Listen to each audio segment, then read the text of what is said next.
So hello everyone, आज हम start करने वाले हैं अपने पाइथन के लेक्चर 3 को, जहां पर हम वेरिएबल्स के बारे में पढ़ेंगे। वेरिएबल्स के बारे में पढ़ने से पहले हमने अपने पिछले लेक्चर में देखा था कि कीवर्ड क्या होता है, आइडेंटिफायर क्या होता है और लिटल्स क्या होता है। बाकी बचे हुए दो टोकन्स यानी कि ऑपरेटर्स और पंक्चुएटर्स को हम लोग अपने नेक्स्ट लेक्चर में कवर करेंगे। तो सबसे पहले हम लोग वेरिएबल को समझने से पहले समझ लेते हैं कि मेमोरी क्या होता है। मेमोरी को अगर आपको समझना है तो मेमोरी को आप ऐसे समझो कि जैसे हमारे घरों में क्या होता है कि स्टोरेज स्पेस होता है, ठीक है। जैसे एग्जांपल के तौर पर किचन होता है। किचन में हमारे पास काफ़ी तरह के सामान होते हैं, हमें उन्हें स्टोर करना होता है, तो उसके लिए हम लोग क्या करते हैं, स्टोरेजेस का यूज़ करते हैं। उस तरह से कंप्यूटर में भी हमारे पास बहुत सारे डेटा होते हैं, जैसे कि इंटीजर हो गया, फ्लोट हो गया, स्ट्रिंग हो गया। तो उन डेटा को स्टोर करने के लिए हमें मेमोरी चाहिए होती है। वो मेमोरी सपोज़ कि एक क्यूबिकल फॉर्म की होती है। पूरे कंप्यूटर की जो मेमोरी होती है उसको आप लोग सपोज़ कर लो कि वो एक क्यूब होता है, एक बड़ा सा क्यूब होता है इस तरह का, और वो जो है छोटे छोटे क्यूब से बना होता है, ठीक है। सारे क्यूब जो होते हैं वो एक स्पेसिफिक साइज़ के होते हैं और सारे क्यूब जो होते हैं वो सेम साइज़ के होते हैं। और वो साइज़ क्या होता है, वो होता है 1 बाइट का साइज़। यानी कि सारे क्यूब जो छोटे छोटे क्यूब जिनसे एक पूरा मेमोरी बनता है, कंप्यूटर मेमोरी, वो 1-1 बाइट के होते हैं। अब ये जो क्यूब्स हैं इनको भी जब आप जूम करोगे ना तो ये आपको कुछ इस तरह के दिखते हैं, जो कि क्या कंटेन करते हैं, 1 2 3 4 5 6 7 एंड 1 8, जो कि क्या होता है, ये जो है ना यहाँ पे एक एक यूनिट जो कि 8 यूनिट्स कंटेन करते हैं। बेसिकली आप कह सकते हो कि इस क्यूब को हम लोग जब तोड़ेंगे तो हमें इसमें 8 लेयर्स इस तरह से कुछ दिखते हैं।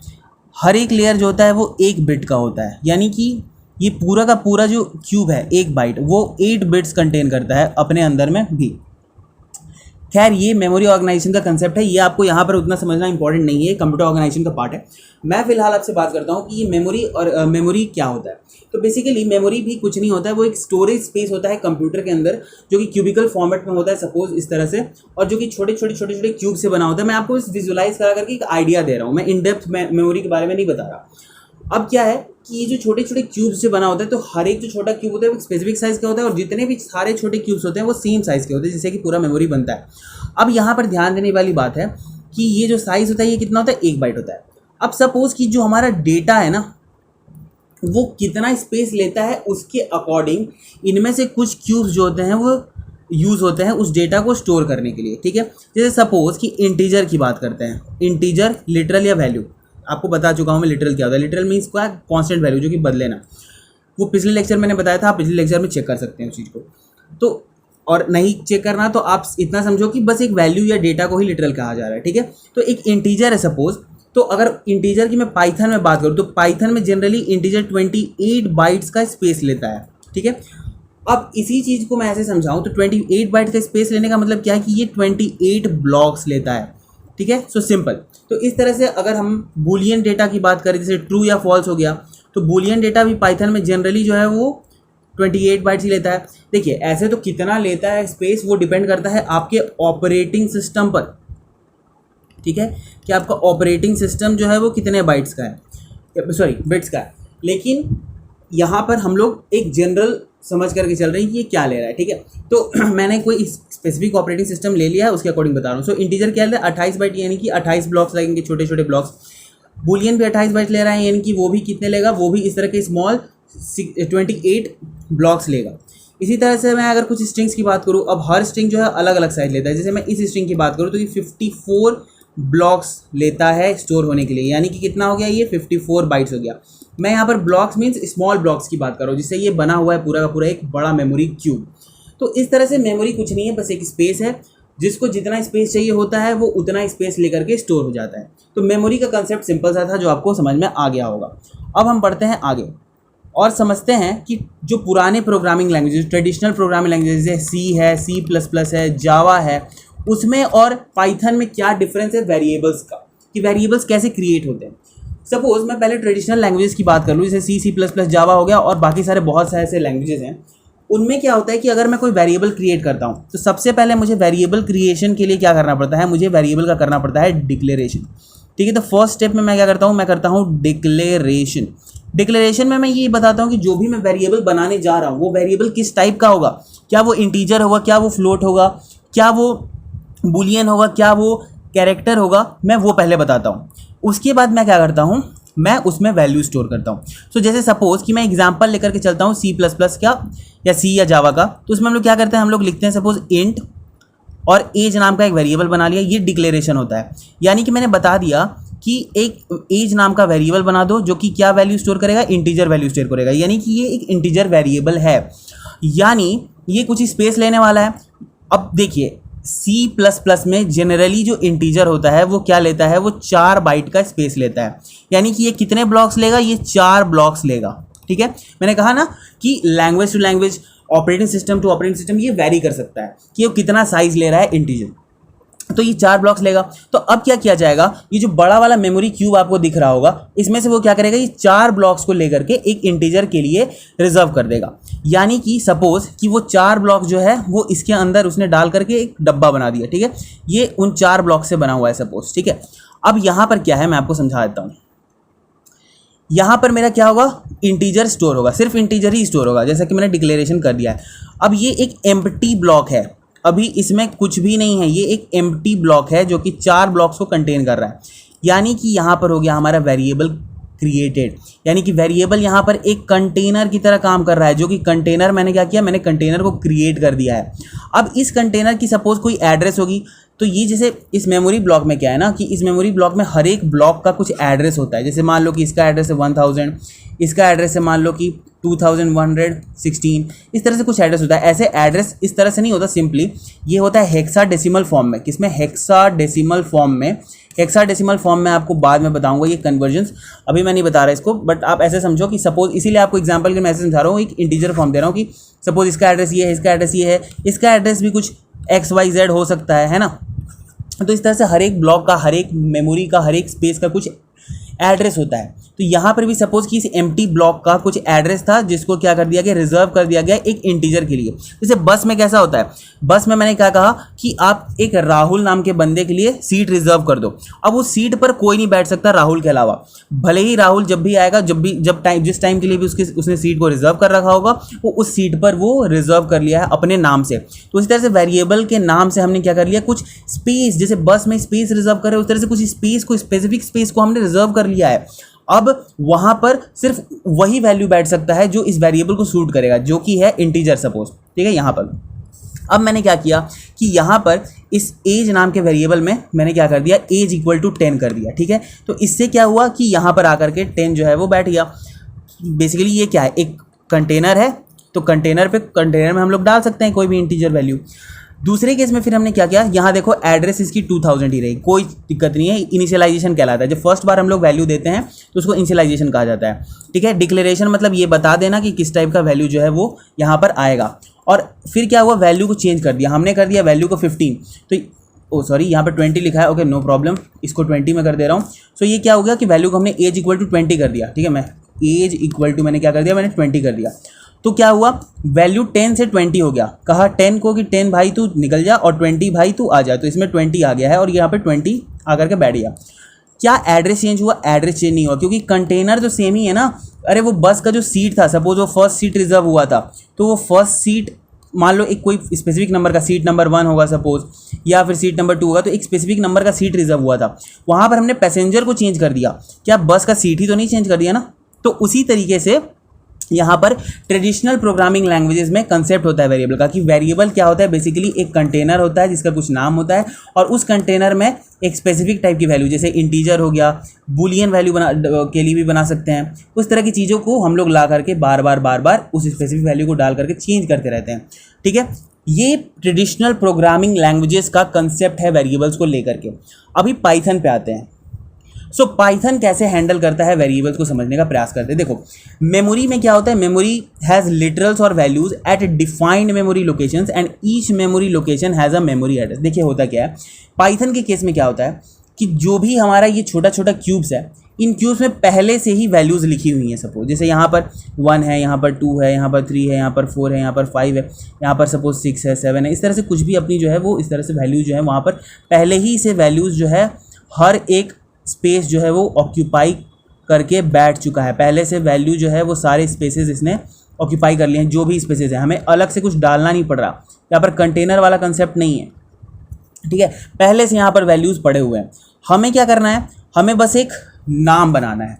जैसे हमने क्या किया, हमने यहाँ पर वही बोला, बताया जा रहा है आपको कि लिटरल्स या वैल्यू जो है डिफाइंड मेमोरी लोकेशंस में पहले से पड़े हुए हैं, जिन हर एक मेमोरी लोकेशंस का कुछ ना कुछ एड्रेस भी है। एड्रेस का तो आपको कहानी समझा ही दिया कि यहाँ पर वैल्यूज़ जो है वो पड़े हुए हैं। अब ज़रूरी नहीं है कि ये जो ब्लॉक में दिखा रहा हूँ वहाँ पर 1 स्टोर हो जाएगा, क्योंकि वो तो अलग अलग पे डिपेंड कर रहा है। मैंने आपको एक एग्जांपल के तौर पर यहाँ पर 1 डाला है। रियलिटी में एक ब्लॉक में 1 नहीं जाने वाला, क्योंकि 1 बाइट का स्पेस थोड़ा ही 1 लेता है। वो मैंने आपको समझाने के लिए दिया है कि सपोज इसने 4 ब्लॉक्स लेकर के, या जो भी है अलग अलग प्रोग्रामिंग लैंग्वेज के अकॉर्डिंग इसने कुछ जगह लेकर के यहाँ पर सब कुछ फिल्ड है पहले से, ठीक है। और हर एक मेमोरी लोकेशन की कुछ एड्रेस भी है यहाँ पर, हमने जैसे कि देखा, जैसे सपोज इसका एड्रेस है 2000 या फिर कुछ भी हो सकता है 2000, सपोज 2010 है इसका एड्रेस। तो इस तरह से हर एक एड्रेस पर क्या है, हमारा पहले से ही वैल्यूज़ पड़ी हुई हैं। जैसे आपको यहाँ पर दिख रहा है कि 2000 एड्रेस पर 10 वैल्यू है, 2028 पर 11 वैल्यू है, 2056 पर 12 है, 2084 पर 13 है, 2012 पर 14 है, 2140 पर 15। इस तरह से वैल्यूज़ जो है वो भरी पड़ी हैं, और ये चलता जा रहा है इसी तरह से बाद में भी, और शुरू से भी, ये स्टार्टिंग से भी ये क्या हो रहा है, ये चलता आ रहा है। अब यहाँ पर क्या है कि जब भी हम वेरिएबल्स बनाते हैं पाइथन के अंदर, तो हम क्या करते हैं, हम एक सिंपली क्या करते हैं, एक नेम लेते हैं और उस नेम को पॉइंट कराते हैं, जो भी वैल्यूज है हमको पॉइंट कराते हैं। जैसे मैंने कहा एज इक्वल टू 10, तो यहाँ पर पाइथन के अंदर क्या होगा कि एज नाम का एक कोई पॉइंटर टाइप का चीज़ बन जाएगा, या कह सकते हो कि एज एक नाम, एक लेबल बन जाएगा, जो कि पॉइंट किसको करेगा, ये पॉइंट कर देगा उस वैल्यू को जो कि पहले से मौजूद है। ये डब्बा एक कंटेनर की तरह यहाँ पर नहीं है, ये बस एक नाम है, कंटेनर में पहले से वैल्यू पड़ा हुआ है, बस उसको ये पॉइंट कर दे रहा है, ठीक है। जैसे अब मैंने क्या किया, मैंने सपोज कि एज की वैल्यू को कर दिया 15, ठीक है। अभी एज की वैल्यू को जैसे मैंने 15 किया, तो ये इस कंटेनर को पॉइंट कर रहा था, इस कंटेनर से उठ करके ये इस कंटेनर को पॉइंट करने लग गया। यानी कि एड्रेस देखो, एड्रेस यहाँ पर 2140 हो गया, एड्रेस यहाँ पर चेंज हो गया, जबकि पिछले केस में हमारा एड्रेस देखो यहाँ पर चेंज नहीं हुआ था, क्योंकि कंटेनर सेम था, वैल्यूज़ बदल रही थी। यहाँ पर क्या है, कंटेनर अलग है और वैल्यूज़ जो है वो भी अलग है, यानी कि कंटेनर अलग है, बस यहाँ पर वेरिएबल जो है वो पॉइंट करना चेंज कर रहा है। हमने पॉइंटर को चेंज कर दिया, मतलब कभी इसको पॉइंट कर रहा था, कभी इसको पॉइंट कर रहा है। अगर मैं फिर से कर दूँ एज इक्वल टू, सपोज मैंने कर दिया 18, तो अब क्या करेगा, एज वेरिएबल इसको पॉइंट करना स्टार्ट कर देगा।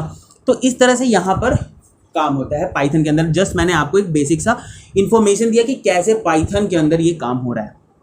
मुझे लगता है आपको ये क्लियर हो चुका होगा कि पाइथन में जो वैल्यूज़ होती हैं, लिटरल्स होती हैं, वो क्या होती है, डिफाइंड मेमोरी लोकेशन में पहले से मौजूद होती हैं, ठीक है। और हर एक मेमोरी लोकेशन का अपना एक मेमोरी एड्रेस होता है। बस हमारा वेरिएबल क्या करता है, वो एक नाम होता है, एक लेबल होता है, एक लेबल होता है जो कि क्या करता है, पॉइंट करना स्टार्ट करता है, रेफरेंस जो कि रेफर करता है किसी भी वैल्यू को, ठीक है। तो मुझे लग रहा है आपको ये बात समझ में आ गई होगी, ठीक है। अभी हम आगे बढ़ते हैं और देखते हैं चीज़ों को, डेफिनेशंस को। सो सबसे पहले हम लोग देख लेते हैं कुछ वेरिएबल और असाइनमेंट डेफिनेशन, उसके बाद मैं वेरिएबल्स के बारे में और आपको कोड करके और चीज़ों को क्लियर करता चला जाऊंगा, ठीक है। तो चलिए, a variable in Python represents named location that refers to a value whose values can be used and processed during program run. तो सबसे पहले हम समझते हैं कि नेम्ड लोकेशन क्या है और ये वैल्यू कैसे इस चीज़ से रिलेटेड है, और तब आपको वेरिएबल का कंसेप्ट जो है वो एकदम क्लियर हो जाएगा। तो चलिए सबसे पहले उसी डायग्राम में चलते हैं। देखिए यहाँ पर हमारे पास क्या है, ये जो एज दे रहे हैं, ये एज से हम लोग पॉइंट करा रहे हैं वैल्यू को। ये क्या है, बेसिकली ये जो मेमोरी लोकेशन है ना, जो 2000 है, इसी लोकेशन को हम लोग एज नाम दे रहे हैं। और ये जब लोकेशन को हम लोगों ने नाम दे दिया, तो इसी को कहते हैं नेम्ड लोकेशन, इसी को कहते हैं नेम्ड लोकेशन। ये नेम्ड लोकेशन ही इस वैल्यू को रेफ़र कर रहा है, यानी कि 10 को रेफ़र कर रहा है, यही नेम्ड लोकेशन। ये अगर इस लोकेशन का नाम हम लोग सपोज दे देते वेट, सपोज वेट दे देते हैं, तो ये इस लोकेशन का हमने नाम दे दिया, और ये जो है ये बन गया क्या, नेम्ड लोकेशन। और ये किसको रेफ़र करता, ये रेफ़र करता 12 को। तो अब इसी केस में से हमने एज का वैल्यू क्या था, स्टार्टिंग में हमने एज का वैल्यू क्या रखा था, स्टार्टिंग में हमने रखा था 10, फिर हमने एज का वैल्यू क्या कर दिया, फिर हमने एज का वैल्यू कर दिया 15। तो हमने क्या किया, ये जो नेम्ड लोकेशन था ना एज 2000, हमने इस नेम्ड लोकेशन को फिर से अननेम्ड करके, और वो जो सेम नेम था वो हमने इस लोकेशन को दे दिया, जहाँ पर 15 है उस लोकेशन को हमने नेम दे दिया एज, ठीक है। और ये फिर से बन गया नेम्ड लोकेशन, और ये किसको रेफ़र करने लगा, 15 को रेफ़र करने लगा। तो नेम्ड लोकेशन का मीनिंग आपको समझ में आ गया होगा। अभी यहाँ पर क्या कह रहा है कि named location that refers to a value, अब आपको समझ में आ चुका है। उसी को हम लोग पाइथन में वेरिएबल कहते हैं। और यही जो हम लोग नेम्ड लोकेशन है ना, जैसे यहाँ का नेम्ड लोकेशन क्या है, एज है, यहाँ पे नेम्ड लोकेशन क्या है, एज है, सो बेसिकली यहाँ पर नेम लोकेशन वेट है, तो यही जो है यही वेरिएबल कहलाता है, दिस इज कॉल्ड वेरिएबल। यहाँ पर एज भी हमारा वेरिएबल है, यहाँ पर हमारा ये एज जो है वेरिएबल। तो इस तरह से आपको मुझे लगता है कि नेम्ड लोकेशन का कंसेप्ट जो है वो एकदम क्लियर हो चुका होगा, जो कि रेफर कर रहा है किसी वैल्यू को, उसी को वेरिएबल कह रहे हैं, ठीक है। एग्जाम्पल हम लोग देख सकते हैं, जैसे यहाँ पर एज वेरिएबल है, यहाँ पर नेम वेरिएबल है, ओके। तो basically and whose values can be use and process during program run, और जिनके वैल्यूज़ को हम लोग यूज़ कर सकते हैं या उनको प्रोसेस कर सकते हैं प्रोग्राम रन के दौरान। जैसे अगर मैं एज में ही सपोज मैंने एज इक्वल टू 10 एक वेरिएबल बना लिया पाइथन में जिसमें 10 वैल्यू है, अब मैं क्या कर सकता हूँ, मैं एज प्लस 10 कर सकता हूँ जो कि मुझे 20 रिजल्ट दे देगा। मैं एज इंटू 5 कर सकता हूँ, इंटू 5 तो कर सकता हूँ, ठीक है, जो कि मुझे क्या दे देगा, जो कि मुझे 50 दे देगा, जो कि मुझे 50 दे देगा। तो इस तरह से मैं काफ़ी सारे इस वैल्यूज़ के साथ खेल सकता हूँ, इनको प्रोसेस कर सकता हूँ, इनको यूज़ कर सकता हूँ। तो यही चीज़ हमारा वेरिएबल का कंसेप्ट है। तो आपको वेरिएबल का जो डेफिनेशन है वो क्लियर हो गया होगा। अब हम लोग आते हैं, आगे बढ़ते हैं और देखते हैं Python variables are created by assigning values of desired type to them. ठीक है, ये पाइथन वेरिएबल्स कैसे क्रिएट होते हैं, तो कुछ भी नहीं करना होता है। क्रिएशन में क्या करना होता है, एक वैल्यू असाइन कर दो कोई भी डिजायर्ड टाइप का, ठीक है। जैसे मैंने एक वेरिएबल क्रिएट करना है सपोज नेम, ठीक है। मैंने क्या किया, नेम में मुझे अगर वेरिएबल क्रिएट करना है तो मैं क्या करूँगा, बस असाइन कर दूंगा कोई चीज़। जैसे मैंने नेम में असाइन कर दिया हर्ष। अब ये क्या हो गया, यहाँ पर मेरा नेम वेरिएबल क्रिएट हो गया, जो कि क्या, इसका टाइप क्या होगा, स्ट्रिंग टाइप होगा। ओके, स्ट्रिंग टाइप का हो गया, ठीक है। Example, to create a numeric variable assign a numeric value to variable name, ठीक है। To create a string variable assign a string value to variable name and so on. जैसे यहाँ पर अगर मुझे एज वेरिएबल क्रिएट करना था तो मैंने क्या किया, एज इक्वल टू 20 कर दिया। नेम क्रिएट करना था तो नेम इक्वल टू सुमित कर दिया।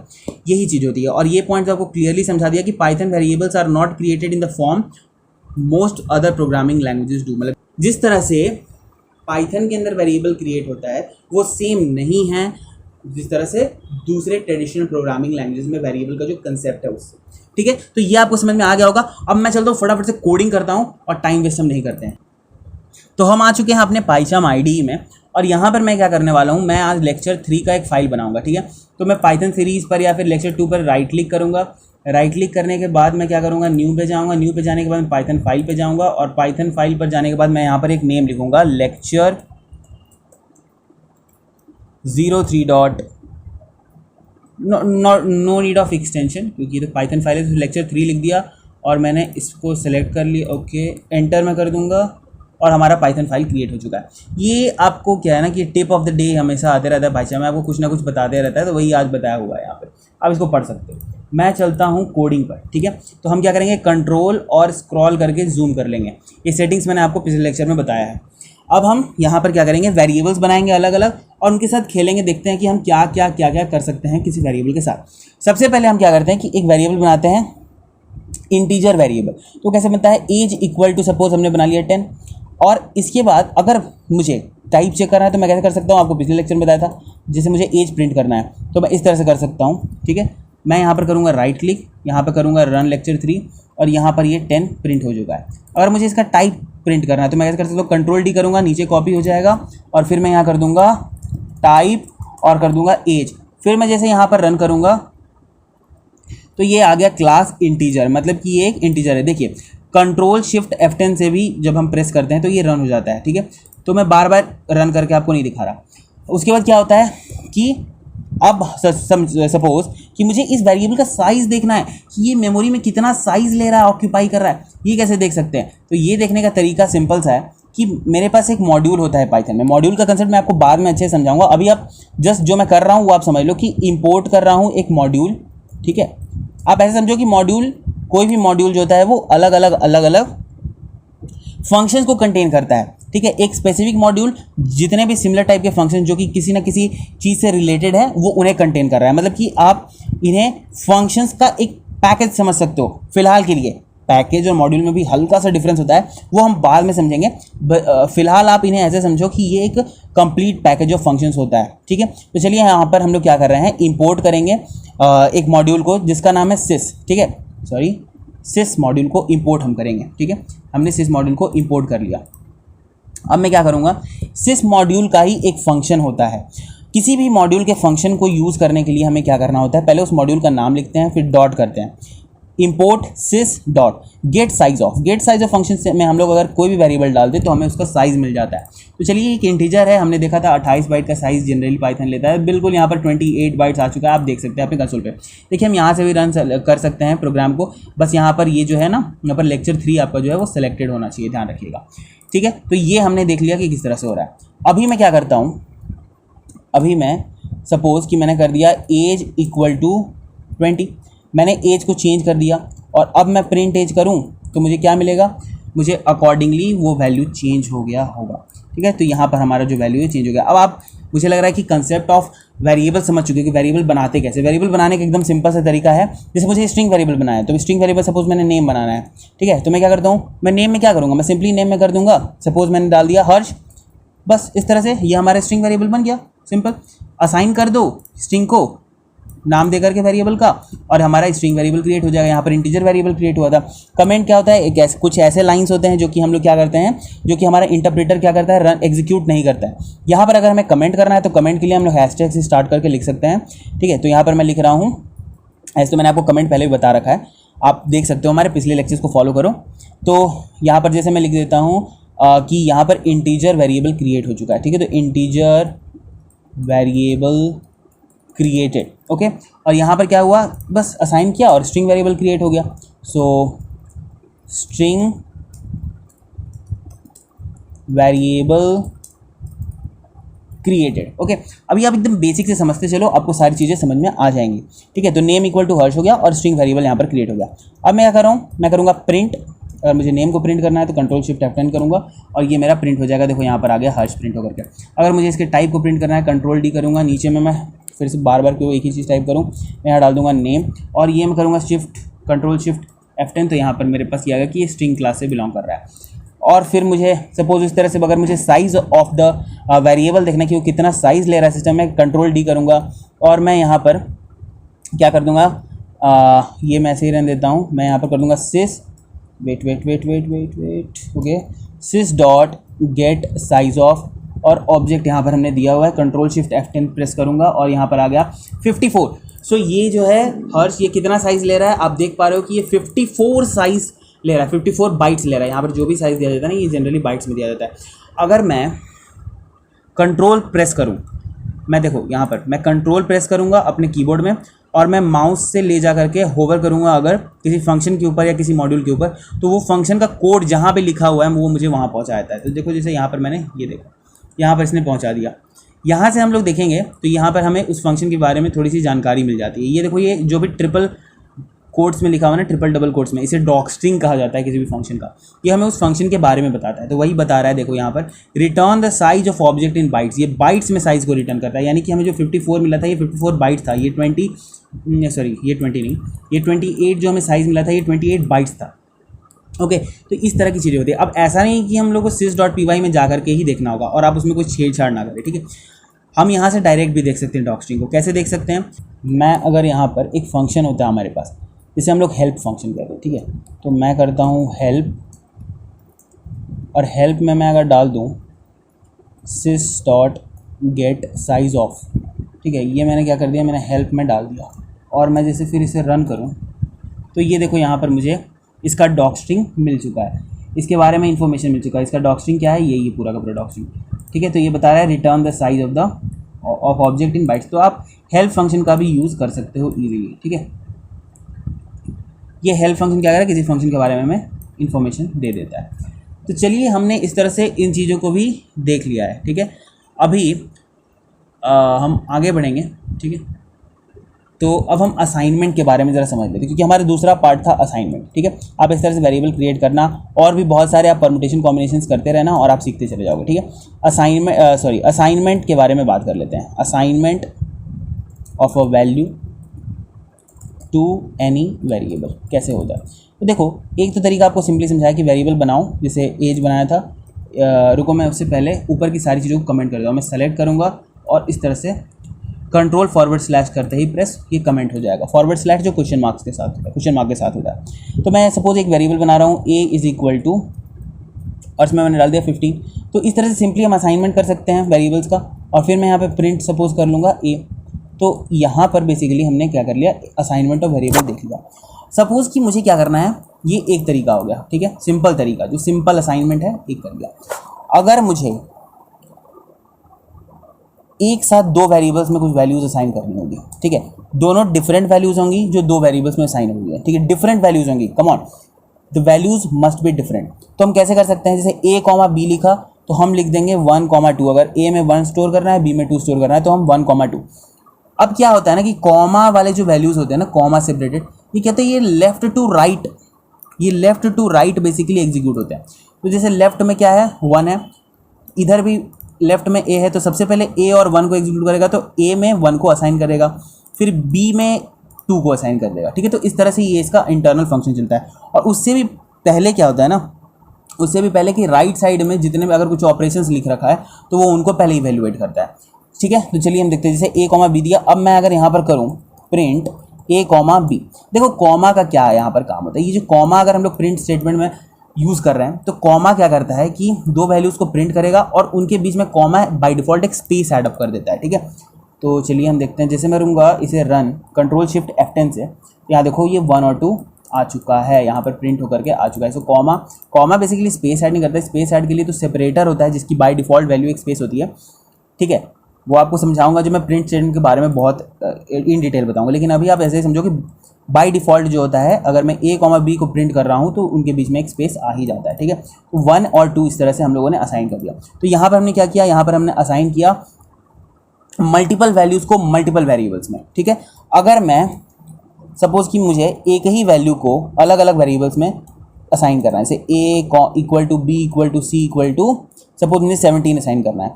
अब मैं अगर प्रिंट करूँ a कॉमा बी कॉमा सी, तो क्या ये हो सकता है, बिल्कुल हो सकता है। और जैसे मैंने रन किया तो देखो तीनों में एक ही वैल्यूज़ असाइन होकर के आ चुकी हैं, 17 17 17। तो ये था बेसिक कंसेप्ट। अब मैं थोड़ा सा आपका यहाँ पर टेस्ट लेता हूँ और आपसे कुछ क्वेश्चंस पूछता हूँ, ठीक है। आप लोग कमेंट में रिप्लाई करने का प्रयास करें, ठीक है। सबसे पहले मैं क्या करूँगा, जैसे मैं देता हूँ a equal to a comma B equal to 1 comma 2, ठीक है। फिर मैं देता हूँ b comma a comma C equal to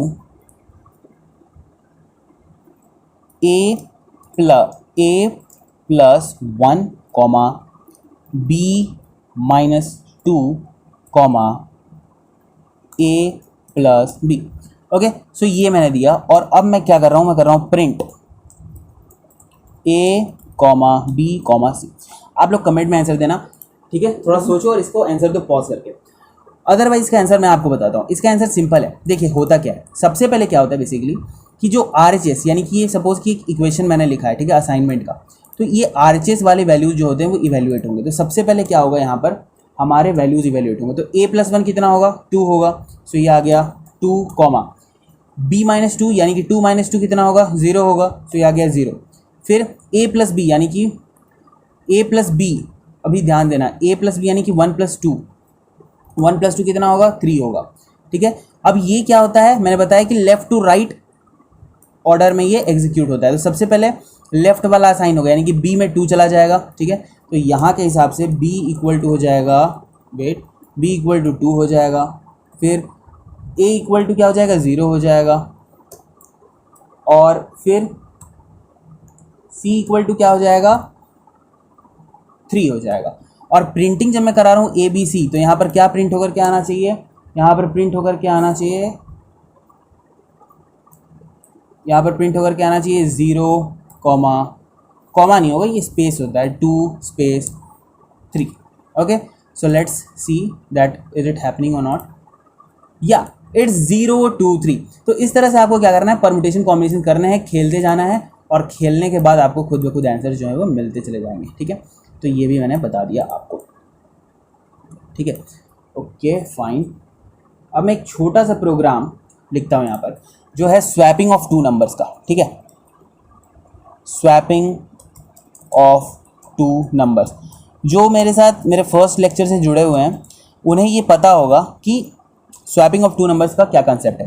देखिए, स्वैपिंग का मतलब होता है कि अगर a में मेरे पास 15 है सपोज, और b में मेरे पास 17 है, तो जब मैं स्वैप कर दूंगा तो आफ्टर स्वैपिंग क्या हो जाता है, आफ्टर स्वैपिंग क्या हो जाता है, आफ्टर स्वैपिंग बी में जो है वो मेरे पास आ जाएगा सिंपल बी में आ जाएगा 15, रुको ए में आ जाएगा, ऐसे बता दो, ए में आ जाएगा 17 और बी में आ जाएगा, बी में आ जाएगा क्या, बी में आ जाएगा 15।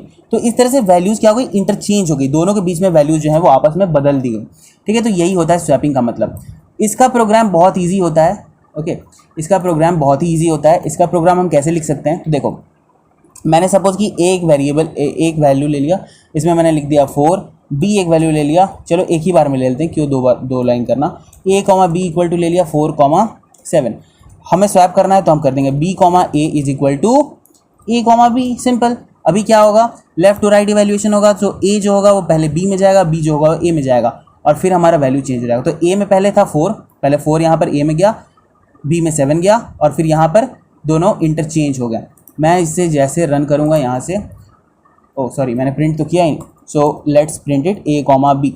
देखिए ये आफ्टर स्वैपिंग है, ठीक है, मैं बिफोर स्वैपिंग भी करके दिखा देता हूँ। सो प्रिंट ए कॉमा बी, मैंने प्रिंट किया तो पहले ए और बी की वैल्यू देखो एकदम ऑर्डर में ये प्रिंट करता है। सो 4,47 आ गई, फिर जैसे स्वैप हो गया ए कॉमा बी की वैल्यू 7,4 हो गई।